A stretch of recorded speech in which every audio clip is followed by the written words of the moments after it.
Un tiers, le pourcentage d'électeurs indécis. Désolé de vous le dire, mais selon les sondages, qu'est-ce que vous leur dites à ces indécis? Vous les rencontrez aussi? Oui, d'abord on voit beaucoup d'abstentionnistes venir. Vous savez, les gens, les sondages, ils ne croient plus du tout. D'ailleurs, pourquoi croiraient-ils encore à des sondages qui se sont toujours trompés? Regardez, les sondages donnaient le Brexit écrasé. Bon. Aux États-Unis, les sondages donnaient Mme Clinton élue avec 99% de probabilité. Vous vous rendez compte? C'est Trump qui a été élu. Les sondages nous indiquaient qu'à la primaire des Républicains, c'était forcément M. Juppé qui serait élu, à la primaire des Socialistes, forcément M. Valls.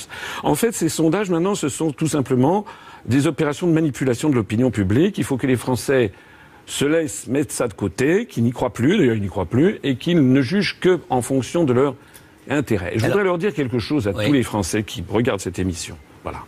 Je voudrais leur dire que s'ils votent comme on leur dit de voter, ils vont avoir la même chose. Vous savez, je crois qu'il y a une citation qui a été prêtée à Albert Einstein, je crois, qui disait « La folie consiste à faire encore et encore et encore la même chose et à en attendre des résultats différents. » Si les Français votent pour M. Fillon ou pour M. Macron, c'est-à-dire pour poursuivre la même politique que celle que l'on a depuis 15 ans, ils auront les mêmes résultats. Il ne faudra pas qu'ils viennent se plaindre dans un an en disant on a encore plus de rigueur, on est en train de démolir les services publics. C'est que vous craignez d'être victime du vote utile? Oui, c'est ce que disent. C'est fait pour ça, les sondages.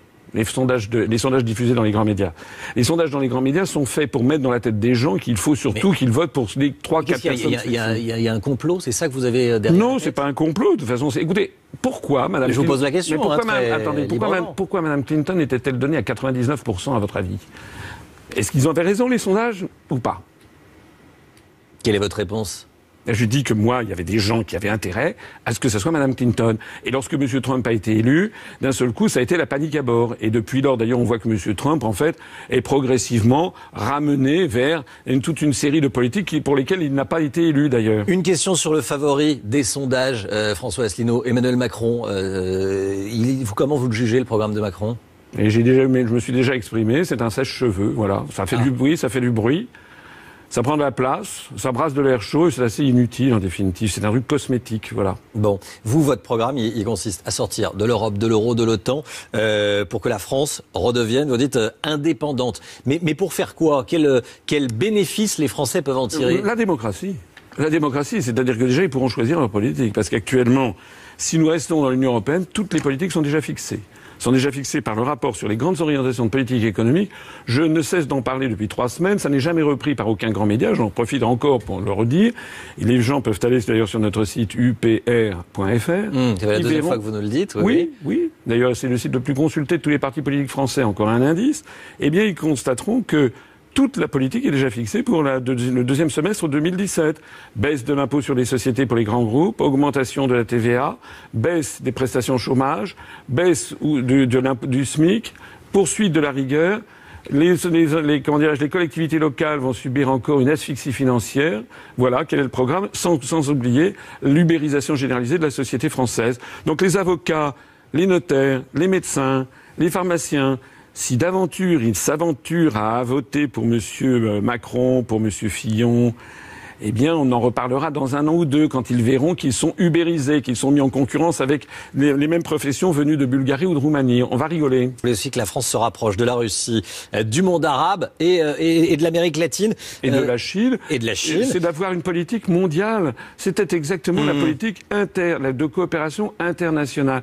Il faut mener à deux fronts à la fois une politique de sanctuarisation du territoire national pour assurer notre indépendance nationale et donc notre démocratie, mais aussi avoir une politique de dialogue avec l'ensemble des pays. Est-ce que, comme Jean-Luc Mélenchon, vous voulez rejoindre l'alliance bolivarienne? Non, ça c'est un peu délirant, effectivement. Moi, je n'ai pas envie d'avoir une alliance toute particulière avec le Venezuela. Mais je n'ai rien contre des autorités du Venezuela ni de Cuba, rien du tout. Mais je n'ai pas envie de faire des alliances avec ce genre. Moi, il faut que la France ait une politique mondiale. D'ailleurs, je pense que M. Mélenchon, je ne sais pas comment il va faire du rétropédalage, je pense, sur cette question comme sur bien d'autres. Dans votre programme, vous voulez lutter, vous dites, contre les discriminations, notamment celles qui visent les Français d'origine arabe ou de confession musulmane. Vous faites comment?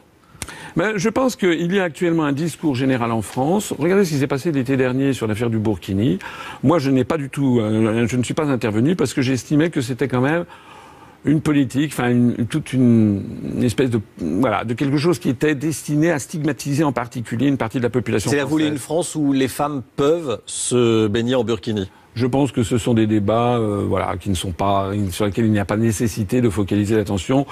Tout ça, ce sont des modes. Mais vous voulez autoriser Écoutez, moi, j'en sais rien. C'est pas. Vous savez, regardez les photos de 1900.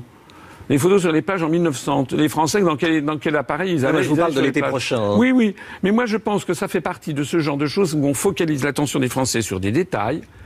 Et on manque l'essentiel. L'essentiel, c'est qu'en ce moment, les Français ne dirigent plus leur propre pays, et que l'essentiel, c'est qu'en ce moment, nous sommes entraînés vers des guerres illégales et vers l'effondrement de notre niveau de vie et de notre patrimoine collectif. Voilà, c'est ça l'essentiel. Moi, je veux rendre aux Français leur démocratie, c'est tout. Merci François Asselineau d'avoir été avec nous ce matin sur CNews, candidat de l'UPR à la présidentielle. Restez bien avec nous.